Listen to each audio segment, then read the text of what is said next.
Bismillahirrahmanirrahim. Assalamualaikum warahmatullahi wabarakatuh. Salam sejahtera buat kita semua. Perkenalkan, nama saya Muhammad Syawal, dan pada kesempatan kali ini saya akan membahas tentang teori humanistik. Langsung saja putar intronya.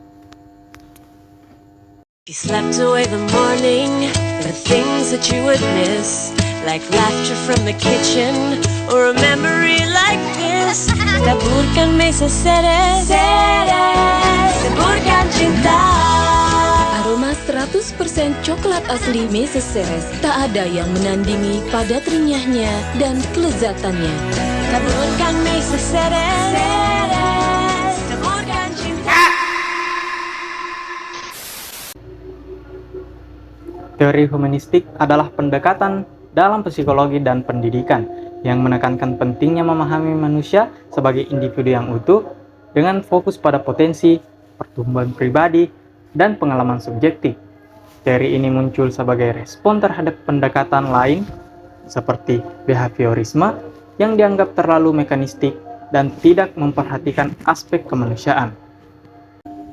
Abraham Maslow, seorang psikolog asal Amerika, merupakan pelopor teori humanistik. Ia menekankan bahwa individu memiliki kebutuhan dasar yang harus dipenuhi sebelum dapat mencapai aktualisasi diri. Ia berpendapat bahwa bila individu mampu mengaktualisasikan diri dengan baik, maka dia bisa menerima dirinya sendiri dengan orang lain. Artinya, setiap anak yang masuk ke tahap pengaktualan diri akan mempengaruhi perilaku individu tersebut. Dalam pendidikan, ini berarti menciptakan lingkungan yang mendukung kebutuhan emosional dan sosial bagi siswa. Selain itu, terdapat ahli yang dikenal karena teorinya tentang konsep pendidikan berpusat pada siswa, yaitu Carl Rogers, seorang psikologi Amerika. Ia memandang peserta didik sebagai individu yang aktif, berpotensi, dan mampu mengarahkan diri sendiri dalam belajar. Ia percaya bahwa aktualisasi diri terjadi ketika ada kesesuaian antara jati diri yang sebenarnya dan jati diri yang ideal, serta belajar yang efektif terjadi dalam lingkungan yang aman dan bebas dari ancaman. Ia menekankan pentingnya hubungan yang saling menghargai antara pendidik dan siswa. Kita analogikan teori humanistik dengan perjalanan mendaki gunung, yaitu yang pertama, gunung sebagai tujuan hidup. Gunung yang tinggi melambangkan pencapaian tujuan hidup. Dalam teori humanistik, tujuan ini adalah mencapai aktualisasi diri, di mana individu berusaha untuk menjadi versi terbaik dari diri mereka. Yang kedua, jalur pendakian sebagai proses belajar. Setiap jalur pendakian memiliki tantangan dan keindahan. Ini mencerminkan proses belajar yang melibatkan rintangan dan pengalaman yang membentuk individu. Siswa perlu melewati berbagai tantangan untuk mencapai puncak. Yang ketiga yaitu peralatan mendaki sebagai keterampilan dan pengetahuan. Peralatan pendakian seperti peta dan tali melambangkan keterampilan dan pengetahuan yang dibutuhkan untuk mencapai tujuan. Dalam pendidikan, keterampilan ini membantu siswa mengatasi berbagai tantangan yang mereka hadapi. Yang keempat, teman pendaki sebagai dukungan sosial. Dalam perjalanan mendaki, teman pendaki memberikan dukungan dan motivasi. Ini mencerminkan pentingnya hubungan sosial dan dukungan emosional dalam proses belajar, yang membuat perjalanan lebih mudah dan menyenangkan. Dan yang terakhir yaitu puncak gunung sebagai aktualisasi diri. Ketika mencapai puncak gunung, pendaki merasakan pencapaian dan kepuasan. Ini menggambarkan momen ketika siswa berhasil mencapai potensi dan cita-cita mereka, merasakan rasa puas yang mendalam. Teori ini juga menekankan bahwa belajar harus melibatkan aspek emosional dan intelektual, serta memberikan ruang bagi siswa untuk mengeksplorasi diri mereka.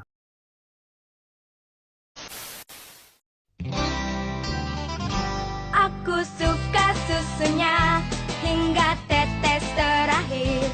Aku suka coklatnya hingga tetes terakhir. Susu bendera coklat nikmat hingga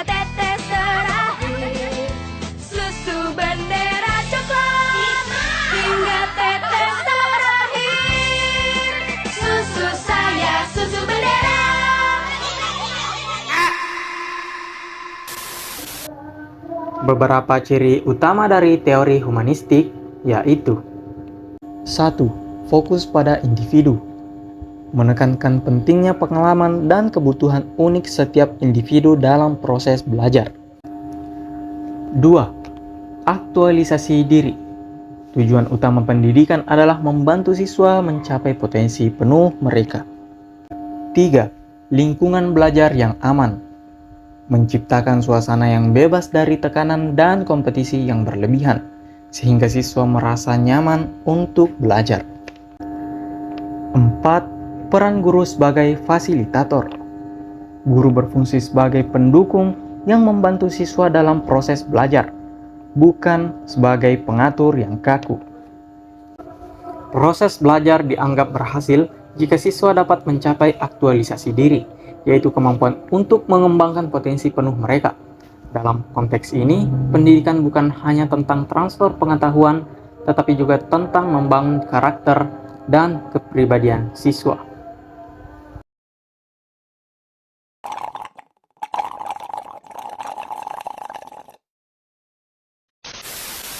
Tujuan dari teori humanistik dalam pendidikan adalah: 1. Memanusiakan manusia, yaitu membantu siswa memahami diri mereka sendiri dan lingkungan mereka.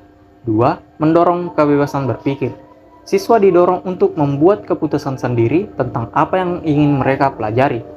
3. Meningkatkan keterampilan sosial, membangun hubungan interpersonal yang baik antara siswa dan guru serta antar siswa itu sendiri. Penerapan teori humanistik dalam pendidikan memiliki beberapa manfaat. Yang pertama, pengembangan potensi individu. Siswa dapat mengeksplorasi dan mengembangkan bakat serta minat mereka secara optimal. Yang kedua, pembelajaran yang menyenangkan. Dengan pendekatan yang lebih personal, proses belajar menjadi lebih menarik dan relevan bagi siswa. Yang ketiga, peningkatan kemandirian. Siswa belajar untuk bertanggung jawab atas proses belajar mereka sendiri, meningkatkan rasa percaya diri dan kemandirian mereka. Sebuah mosaik terdiri dari berbagai potongan kecil yang berbeda bentuk, warna, dan ukuran. Tetapi ketika disusun dengan benar, tentunya akan menciptakan gambar yang indah. Dalam konteks pendidikan humanistik, setiap siswa adalah potongan unik dari mosaik pendidikan. Masing-masing membawa pengalaman, emosi, dan perspektif yang berbeda. Pendidik bertugas untuk menyatukan potongan-potongan ini menjadi pengalaman belajar yang holistik dan bermakna.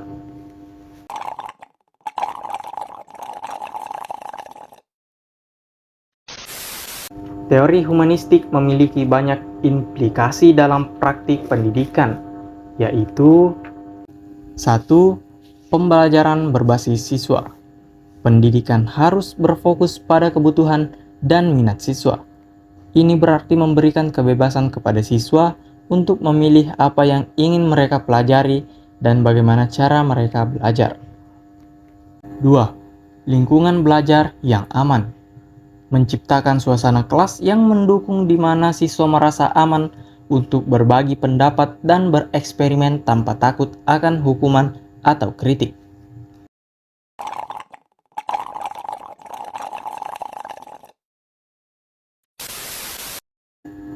3. Pengembangan keterampilan sosial. Pendidikan harus mencakup pengembangan keterampilan interpersonal, seperti empati, kerjasama, dan komunikasi. Ini dapat dicapai melalui kegiatan kelompok dan diskusi. 4. Fokus pada proses belajar. Pembelajaran harus lebih menekankan pada proses daripada hasil akhir. Siswa diajak untuk merefleksikan pengalaman belajar mereka dan memahami makna di balik informasi yang diperoleh. Dengan demikian, teori humanistik memberikan kerangka kerja yang kuat untuk memahami bagaimana siswa belajar dan bagaimana pendidikan dapat dirancang untuk mendukung proses tersebut secara efektif. Pendekatan ini mendorong pengembangan individu secara menyeluruh, bukan hanya dari segi akademis, tetapi juga dari segi emosional dan sosial. Nah, itulah tadi penjelasan mengenai teori humanistik. Semoga bermanfaat untuk teman-teman sekalian, and see you.